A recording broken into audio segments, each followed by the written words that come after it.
Hi everybody, welcome back to week 2 of online AICE Marine Science. Last week we looked at fisheries management, so fishing methods of commercial fishing, and what we're going to do this week is what's called aquaculture. So sea life, fish, shellfish, that sort of thing, are really the only organisms that humans still go out into the wild and hunt for on a scale that feeds whole populations. Every other organism, every other animal, even every other plant that we eat is farmed in some way. And seafood is generally the one exception. Although in the last 60 or 70 years, we have started to do that as well. So this process of farming fish is called aquaculture, and that is what we are looking at this week. All right, so let's get into it. So what is aquaculture? So you've probably heard the terms like agriculture or horticulture. Culture just means to grow. And so agriculture is growing plants to meet farming needs. Aquaculture is exactly that, but with sea life. So in the simplest terms, aquaculture is fish farming. But it's not just fish. As you can see there, it's fish, mollusks, things like giant clams, oysters, and mussels, and then crustaceans like shrimp, and aquatic plants, things like kelp and other sort of seaweed. We tend to grow through aquaculture. There's lots of different ways to go about aquaculture, and that's what we're going to be looking at. Depending on the type of organism and depending on the type of operation that you're running, you could be growing these organisms in just sort of a roped off area in the ocean, near shore usually, or you could have these giant tanks that you have that are completely man-made that the organisms grow up in, and that's also aquaculture, and then everything in between. So we're going to be looking at those two things. So there are two main types of aquaculture. There's intensive aquaculture and extensive aquaculture. And it sort of tells you tells you what they do. So intensive is intense, which means it takes a lot of resources. So in intensive aquaculture, it is very much human driven. So generally, the animals are kept in either tanks, sort of like giant swimming pools, or in freshwater ponds. They're kept in some sort of man-made enclosure so that that is not connected to any sort of natural waterway, so that the people who are farming the fish can really monitor and control the environment. So just like with farming, like farming plants, we want to make sure that these organisms are getting the exact right environment to make them grow as quickly and as much as possible. Generally, intensive aquaculture has what are called high yields, which means that they can sell a lot of fish. And they are highly productive, which means it's very efficient at making those fish. This is usually because they have a high density of organisms, which means there are lots and lots of different individuals in a very small area, but that can lead to a lot of problems. Lots of individuals means lots of food. So intensive aquaculture can get very expensive, not only in startup, where you have to make ponds or make all of these tanks, but you also have to feed all of these organisms for the entire time that they are under your care. And disease can spread with high density. Again, taking it back to what's happening this week, well, the last 2 months, I guess, by having everybody stay at home, what we're trying to do is make it so that the density of people is far less, which makes the disease spread much more slowly, which gives us time to have our hospital capacity where it needs to be. Same thing happens with these intensive aquaculture things. If there is a disease that happens to be brought in for whatever reason, it will spread very quickly in these high density tanks or high density ponds. So that's intensive aquaculture. You're going to see intensive aquaculture with a lot of organisms that are just easy to keep. So tilapia, if you like the fish tilapia, it's a freshwater fish, almost entirely done through aquaculture nowadays. And shrimp also. Shrimp are very intensive. You can get a lot of shrimp in a very tiny area. So most shrimp that you eat are going to be farmed shrimp. So like I said, tilapia, this is an example here. Freshwater fish, very commonly done in intensive aquaculture. On the other end of the spectrum is extensive aquaculture. So this is a lot cheaper startup because you're not building tanks, you're not building ponds, you're actually using a natural waterway of some sort, either an estuary, the ocean, or maybe a river, with very little attempt to control the environment. So generally with extensive aquaculture, you don't have to feed the organisms. They just eat whatever they normally would, whatever is in that natural waterway. So that means it's cheaper to keep them because you're not feeding them, and it's cheaper to start it up, which is great. So then the question is, why doesn't everybody do extensive aquaculture since it's cheaper all around? And the biggest thing is that last little bold phrase, lower productivity. You have a lot less money in, but you also get a lot less money out. Because you have a lower stocking density, because you are using the natural waterways and not controlling every little thing, you won't be growing as much fish. Not only in terms of numbers, but also in like the bulk of fish. So extensive aquaculture is done with a lot of oceanic organisms. Like we've been trying to do things like tuna. This is a extensive shrimp farm, for example. So here is just a summary slide of the differences between extensive and intensive aquaculture. So notice with all of the features, extensive is low, but that means low productivity too, and that means less money.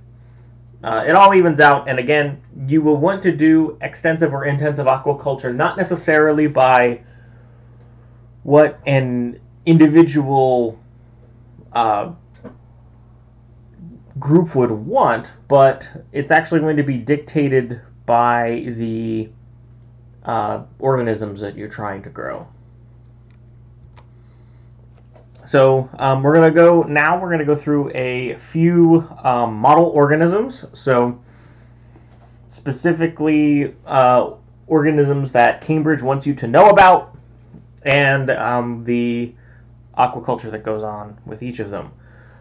So grouper is the first one. You'll actually find these to be the exact same organisms that we did life cycles on. So again, another reason why we did those.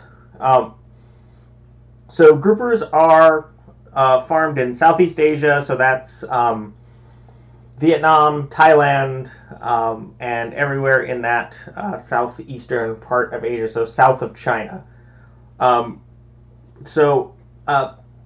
When we talk about intensive and extensive aquaculture, there's actually sort of an in-between. which is semi-intensive. So grouper are semi-intensive, and semi meaning half. So it's somewhere halfway between intensive and extensive. So groupers are initially grown intensively. So they are grown in tanks in a very controlled environment until they are past the larval stage. Once they are past the larval stage, then they are put into underwater net cages anchored to the seafloor. And so they're in the ocean, they're in a natural waterway, so they're not adjusting food, or I'm sorry, they are adjusting food, they aren't adjusting oxygen, they aren't adjusting pH or any other water chemistry. So that is an example of extensive, but they supply food because the grouper would not necessarily be growing in this part of the ocean. As we saw, they tend to go farther out the older they get. So they have to add food to their environment. So that's why it's semi-intensive. Tuna. Tuna are the holy grail of aquaculture. We have not been able to farm tuna very well. And the biggest reason is because they're entirely carnivorous, and it is very difficult to farm a carnivore. Think about all of the organisms that we grow for food: cows, pigs, chickens, sheep, and you know, every other thing. Think about those. They're either herbivores, like cows and sheep, or they are omnivores, like chickens and pigs. And they don't have to have other animal products.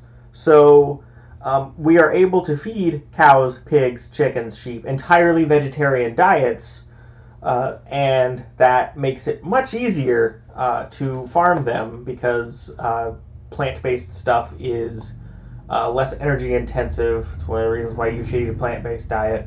Less energy intensive, cheaper in the long run. But tuna, they don't have that option. And so we are trying to grow tuna in an aquaculture setting because, as we saw in the previous unit, tuna populations are declining. All species of tuna, the populations are declining, and we want to stop that because humans really, really like tuna, and we want to keep it around. So in places like Australia and in the Mediterranean, we are trying to farm tuna, but we're not getting the either growth rates or the yields that we're wanting, just because they're carnivores, and it's really, really difficult to farm carnivores. That's why we don't farm lions or anything like that. It's just really difficult. Shrimp is one of the first organisms that we started growing in aquaculture, and now shrimp is the single largest organism being grown through aquaculture. So they're reared in ponds and they feed on algae, zooplankton, feeds. You can have intensive shrimp farming or extensive shrimp farming or semi-intensive. Intensive shrimp farming can have just incredible yields, 20,000 kilograms per hectare per year. So a hectare is about, I believe it's 100 meters by 100 meters. So a very large yield for a fairly small area. This is an example of an intensive shrimp farm. So it is near the coast, but not on the coast. And these are all shrimp farm, this whole thing. Giant clams. Giant clams are mostly grown for ornamental purposes, although they are used in Pacific countries for food. They are a great example of extensive aquaculture because they essentially grow them in cages raised off the seafloor to prevent attack by predators and to prevent sand and silt from depositing. And they just sort of let them do their thing, and then they bring them up. This is another example would be things like mussels. So mussels are another kind of shellfish, and actually, in many ways, farmed mussels are actually superior to the naturally caught mussels in that they are less sandy because they're kept off of the seafloor, and they don't have what's called the beard, which is a really fibrous thing that you have to pull off if you're going to be eating mussels. And they actually, once you introduce mussel farming, they actually help clear waterways because mussels are filter feeders, and they help clean out things like the bad algae and all that other stuff. But back to giant clams, because giant clams have the symbiotic zooxanthellae just like coral do, they actually don't even have to really eat all that much. They're filter feeders, but they need light because of the zooxanthellae. So giant clams, you just sort of put them in the water and then you bring them up when you need them. So that's very extensive. So with intensive and extensive, in almost every case, there's very few that are purely intensive and purely extensive. So just keep that in mind. A lot of it is semi-intensive. All right, so now limitations and sustainability of aquaculture. So this is the good and the bad. So what is aquaculture limited by? So we're going to go over those sorts of things. So aquaculture can be limited by the availability of stock and the availability of clean water. So to start, you have to have larvae, or you have to have a way to get larvae, because what's the point of farming if you're not going to make more? If you're just going to have one crop and done, that's not very efficient. So larvae can be purchased, but that is costly if you have to keep buying larvae over and over and over again. You can keep some adults to stock, which means that you have a few adults that you keep specifically to make babies, and so this is less costly, but there's more risk that if your stock adults get a disease and they die, then you're done. You have to start over. So you either have to get more stock adults or get more larvae. You can also remove juveniles from the wild, but that sort of defeats the purpose, other than possibly making them grow faster. The whole point of aquaculture is to have it be sustaining so that you don't have to add things to it. And then, of course, clean water. If you are away from the ocean, it makes it more difficult to obtain clean water, but if you are like open water cages like with grouper and with giant clams, then it doesn't really matter. The efficiency and use of feed. As we have seen with intensive aquaculture, it is very expensive to feed these organisms. So making sure that the organisms use their feed efficiently is super important. There is a ratio that people will talk about when they're talking about farming in general, and that's how much food do they convert into the animal that you can actually use. So if you put in a pound of food, how many pounds of animal are you going to get? So obviously the optimum is 1-to-1. So you put in a pound of food, you get a pound of fish. But the world and living things don't work that way. Living things are slightly inefficient or incredibly inefficient, depending on the particular organism. Tilapia come very close to that. That's why they're very good for aquaculture. Is it's almost 1-to-1. It's almost 1 pound of food gives you 1 pound of tilapia, which is pretty good. It's not 1-to-1 because that would be something that doesn't follow the laws of thermodynamics. But it is they come close. More feed means higher growth rates, but it also means more food costs. But it means that you can get it to the market faster. So there is a huge balancing act that these the people follow to make this happen. You need people to do this. So availability of labor, demand, access, and location. So aquaculture doesn't. There are some things that you need for unskilled labor, but in general, you need skilled labor for aquaculture. You need people who know how to set up aquarium systems, like large scale.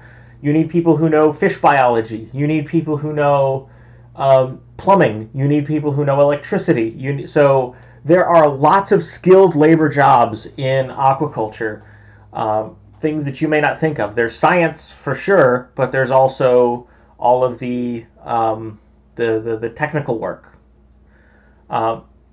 There also has to be a demand for farm-raised organisms. So back to economics 101, supply and demand. If you have a supply and there's no demand, you're not going to be making money because no one's going to be buying anything.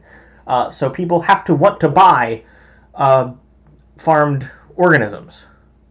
It also needs to be done near a body of water, so location is important. Even if you are doing an intensive, 100% intensive aquaculture setup where you are not doing anything with the wild area, you still need water. You have to either get it from like a city water supply or in a stream or the ocean. You need land area, extensive or intensive aquaculture needs lots of land area. Extensive generally needs more, or at least ocean area. And you need what's called access. So farmers need a place to sell their fish. So if no one's, you can make all the fish you want, but if there's no place to sell them, then, well, there's no point.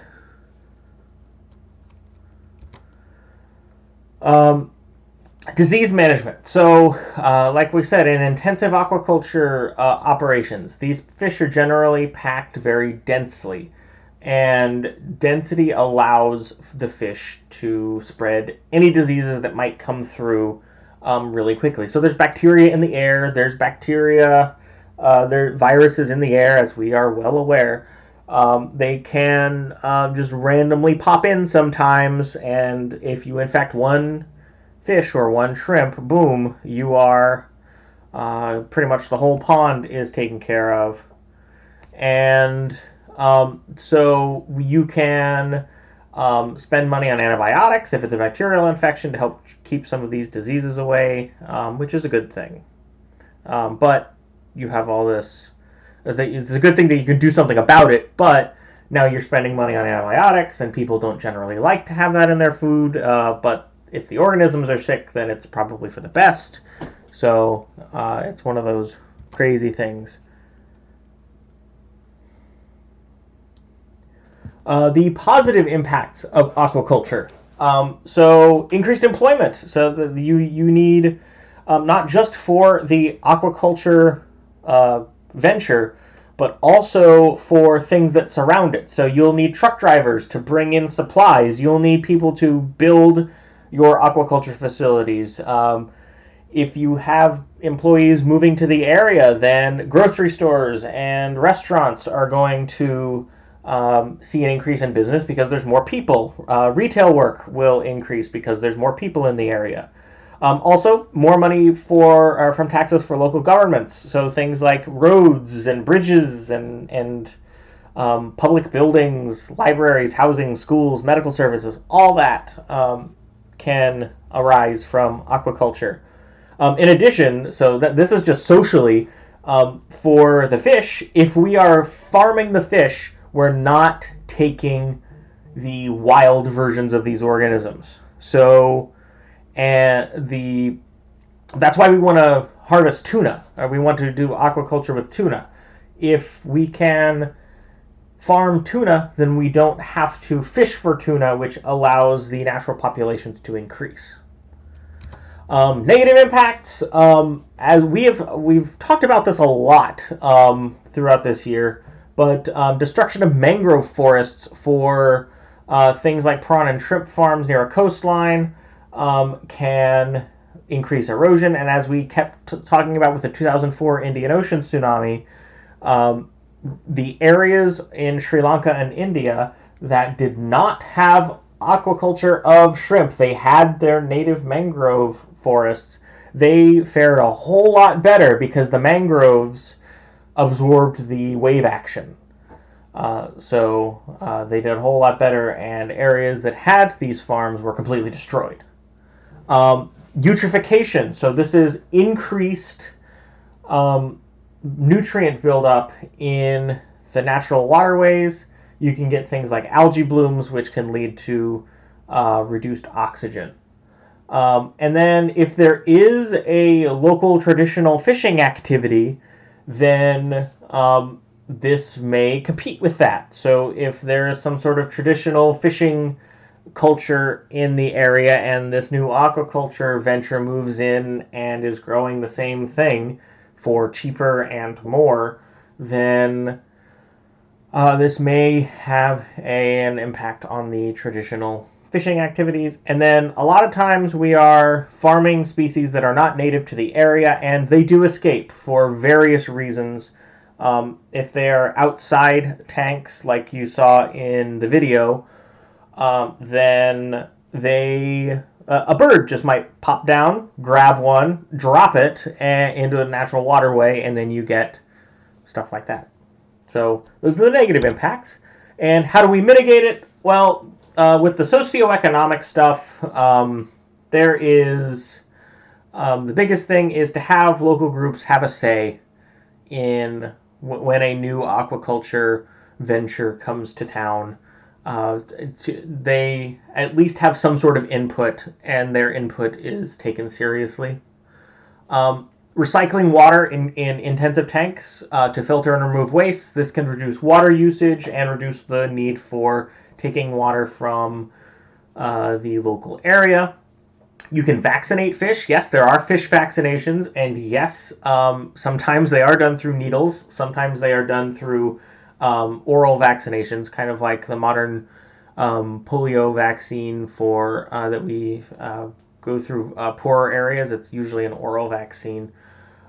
So you can vaccinate the fish to make sure they don't get sick in the first place.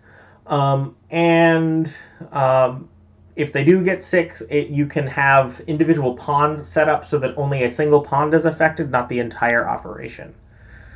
All right, so that is it for this week. We will be looking at this a little bit more later on.